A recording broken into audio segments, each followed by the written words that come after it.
प्रिय विद्यार्थियों, आप सबका एमए फाइनल संस्कृत की कक्षा में पुनः स्वागत है। हम श्री हर्ष द्वारा विरचित नैषधीय महाकाव्य का तृतीय सर्ग पढ़ने जा रहे हैं। अभी तक हमने 19 श्लोक पढ़ लिए हैं। आज हम 20वां श्लोक पढ़ रहे हैं। बंधाय दिव्येन तिरश्चि कश्चित् पाशादि रासादित पौरुषः स्यात् एकां विना मादृशी तन्नरस्य स्वर्भोग भाग्यं विरलोद्यस्य। मादृशी अर्थात मुझ जैसी, दिव्य, तिरश्चि विषय पक्षी के विषय में, विरलोद्यस्य दुर्लभ जन्म वाले, नरस्य मनुष्य के अथवा नर के र के स्थान पर ल प्रयुक्त करने पर नल के एक स्वरभोग भाग्यम मुख्य स्वरभोग के भाग्य के बिना कश्चित पाशादि बंधाय बिना कोई भी पाशादि बंधन के लिए आसादित पौरुषो प्राप्त पुरुषार्थ वाला न स्यात् नहीं हो सकता। मुझ जैसे दिव्य पक्षी के विषय में दुर्लभ जन्म वाले नर र के स्थान पर ल प्रयुक्त करने पर नल के एक स्वर्ग के भोग के भाग्य के बिना कोई भी पाशादि बंधन के लिए प्राप्त पुरुषार्थ वाला नहीं हो सकता। यहाँ पर हंस दमयंती से यह कहना चाह रहा है कि मैं दिव्य पक्षी हूँ। वही व्यक्ति मुझे पकड़ने में समर्थ हो सकता है जो इस लोक में रहते हुए भी दिव्य भोगों का भोग करता है। नल के सिवा इस लोक में कोई भी ऐसा नहीं है जो कि मुझे पाशादि के बंधन में डाल सके। यहाँ पे एक विरलोद्यस्य पद आया है जिसका विग्रह होता है विरलः उद्देयो यस्य सः विरलोदय तस्य विरलोदयस्य, अथवा दूसरा विग्रह होगा विगतः रः यस्मात् स वीरः लस्य उदयो यस्मिन् स लोदयः वीरश्चासौ लोदयः विरलोदयः। अर्थात जिस नार में से र हटाकर ल का उदय हो गया है वह नर अर्थात नल, यह अर्थ होगा। यहाँ पर विरलोदयः इस शब्द में श्लेष अलंकार है। व्याकरण की दृष्टि से बंधाय पद बंध धातु घ्य हुआ और तुमन अर्थ में चतुर्थी विभक्ति है। अकारांत स्यात् पद आया है। अस धातु विधिलिंग प्रथम पुरुष एक वचन। मादृशी अस्मत् से क्विन प्रत्यय महाआदेश अकारांता आदेश च पौरुषम में पुरुष से अण हुआ और पौरुष पद बना। आगे हम अब 21वां श्लोक पढ़ने जा रहे हैं। इष्टेन पूर्ते नलस्य वश्यः स्वरभोग मात्रमपि सृजन्त्यमृत्यः महीरुहा दोहदसेक शक्तेराकालिकहं कोरकमुद्गिरन्ति। इष्टेन यानी यज्ञादि से, पूर्तेन तथा कुएं आदि का निर्माण करने से। इष्टेन पूर्तेन यज्ञादि से और पूर्तेन चह तथा कुएं आदि का निर्माण करने से। वश्य वश में आने योग्य अमर्त्य देवगण अत्र अपि इस लोक में भी नलस्य स्वरभोगम नल के लिए स्वर्ग के भोग का सृजन करते हैं। महिरुहा अर्थात वृक्ष दोहद सेक शक्ति धूप आदि दोहद और सिंचन की शक्ति से अकालिकम असमय में ही कोरकम कलियों को उद्गिरंती प्रकट करते हैं। यज्ञादि से तथा कुएं आदि का निर्माण करने से वश में आने योग्य देवगण इस लोक में भी नल के लिए स्वर्ग के भोग का सृजन करते हैं।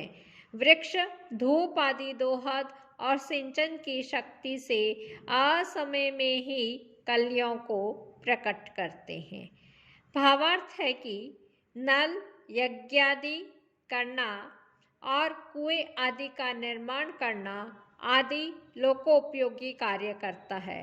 इससे प्रसन्न होकर देवगण भी इस नल के लिए स्वर्ग के भोग का सृजन करते हैं। वृक्ष धूप आदि दोहद और सिंचन की शक्ति से असमय में ही कलियों को प्रकट करते हैं।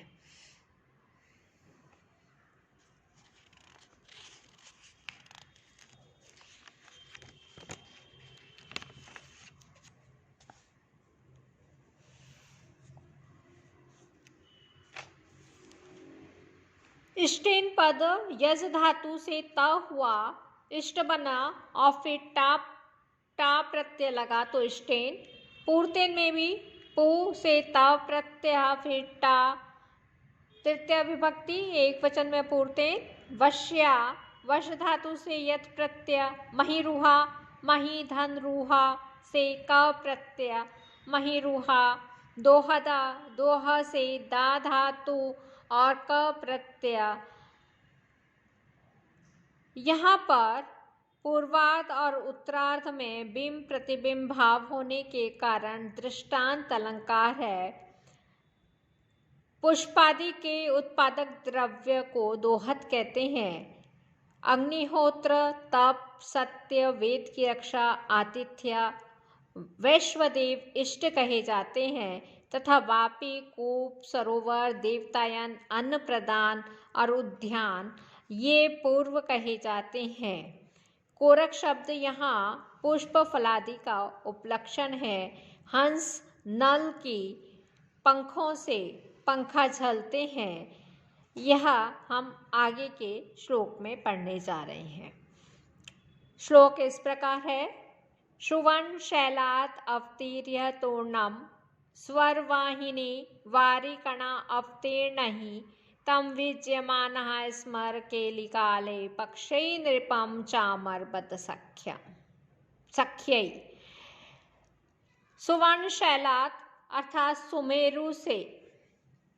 सुमेरु पर्वत से तूर्णम अवतीर्य शीघ्र उतरकर स्वरवाहिनी वारिकणा अवतीर्णै मंदाकिनी स्वरवाहिनी स्वर्ग से जो निकल रही है मंदाकिनी के जल के बिंदुओं के संपर्क से चामरबद्ध सख्यई चामर के समान पंखों से पक्षई अर्थात पंखों से स्मर केली काले रति क्रीड़ा के समय उस तम नृपम विज्यमानः उस राजा नल को हम पंखा झलते हैं। भावार्थ है कि सुमेरु पर्वत से उतरकर हम अपने पंखों से रति क्रीड़ा के समय उस राजा नल को पंखा झलते हैं। हमारे ये पंख जल कणों के संपर्क से शीतल चामर के समान लगते हैं। यहाँ पे पंखों के चामर के समान बतलाने के कारण उपमा अलंकार है। अवतीर्य पद में अब उपसर्ग त्रि धातु और लय प्रत्यय है। वाहिनी पद है, वहां से इन प्रत्यय और फिर निप हुआ तो वाहिनी बना। अब आगे हम 23वां श्लोक पढ़ने जा रहे हैं। श्लोक इस प्रकार है।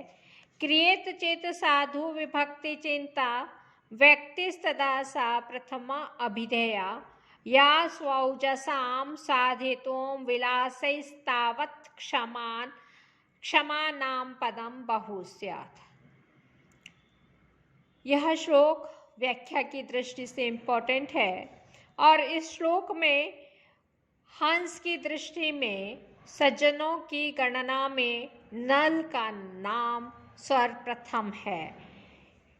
अब अर्थ देखिए, साधु विभक्ति चिंता, साधुओं के विभाग का विचार क्रिएट किया जाए। चेत यदि साधुओं के विभाग का विचार किया जाए तो सा यानी नल नाम वाली व्यक्ति प्रथमा अभिधेया, नल वाला व्यक्ति सबसे पहले कहा जाएगा, या जो स्व ओजसाम अपने ओज के कारण और विलास के कारण तावत बहु अनाम पदम साधितुम क्षमा स्यात्।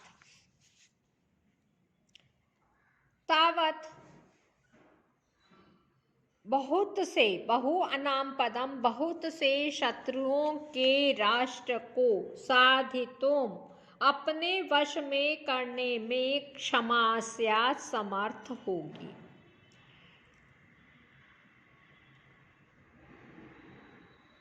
यानी इसका तात्पर्य है, अगर हम सज्जनों के बारे में विचार करें तो नल सज्जनों में सर्वप्रथम है।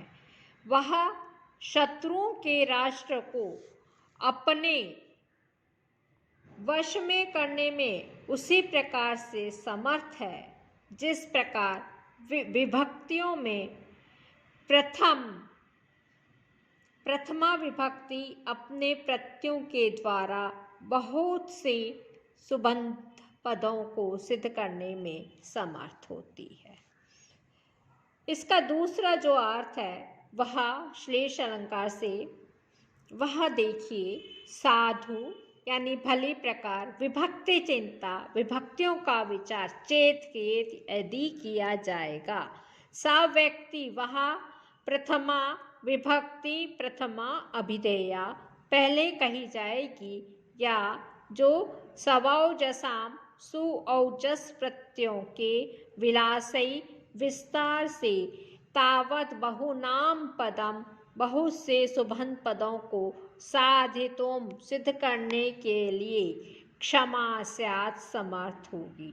साधुओं के विभाग का विचार यदि किया जाए तो उसमें सबसे पहला व्यक्ति नल ही कहा जाएगा, क्योंकि उसमें अपने ओज के विलासों में बहुत से शत्रुओं के राष्ट्र को अपने वश में करने का समर्थ होगा। और भली प्रकार विभक्तियों का विचार यदि किया जाएगा तो प्रथमा विभक्ति सबसे पहले कही जाएगी, जो कि सु और जस प्रत्ययों के विस्तारों से बहुत से सुबंत पदों को सिद्ध करने के लिए समर्थ होगी। यहाँ पे विभक्ति पद आया है, वि उपसर्ग भंज धातु से 3 प्रत्यय लगाने पर विभक्ति बनता है। व्यक्ति में वि उपसर्ग अंज धातु 3 प्रत्यय, क्षम से अच प्रत्यय, यहाँ पर उपमा अलंकार है। कुछ लोगों के अनुसार यहाँ समासोक्ति अलंकार है, क्योंकि प्रस्तुत नल परक वस्तु पर अप्रस्तुत व्याकरण वस्तु का आरोप किया गया है, इसलिए यहाँ पर समासोक्ति अलंकार है। आज इतना ही करते हैं। सर्वे भवन्तु सुखिनः, सर्वे सन्तु निरामया, सर्वे भद्राणि पश्यन्तु, मा कश्चित् दुःखभाग् भवेत्। ओम शांति शांति शांति। धन्यवाद।